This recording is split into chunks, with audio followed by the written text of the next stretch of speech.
ایک مرتبہ کا ذکر۔ ایک مرتبہ کا ذکر ہے کہ عرب قبیلہ عبد القیس کا ایک وفد حضور صلی اللہ علیہ وآلہ وسلم کی زیارت کے لیے مدینہ طیبہ آیا۔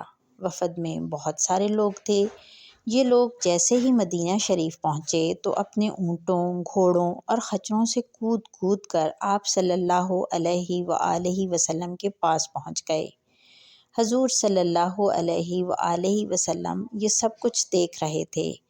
قبیلہ عبد القیس کے سردار کا نام منذر تھا۔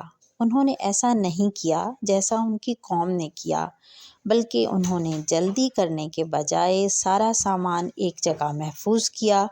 چونکہ یہ قبیلہ لمبا سفر کر کے آیا تھا، اس لیے یہ پہلے نہائے، لباس تبدیل کیا اور بڑے وقار سے آپ صلی اللہ علیہ وآلہ وسلم کی خدمت میں حاضر ہوئے۔ آپ صلی اللہ علیہ وآلہ وسلم نے سردار کے اس رویے کو بہت پسند فرمایا۔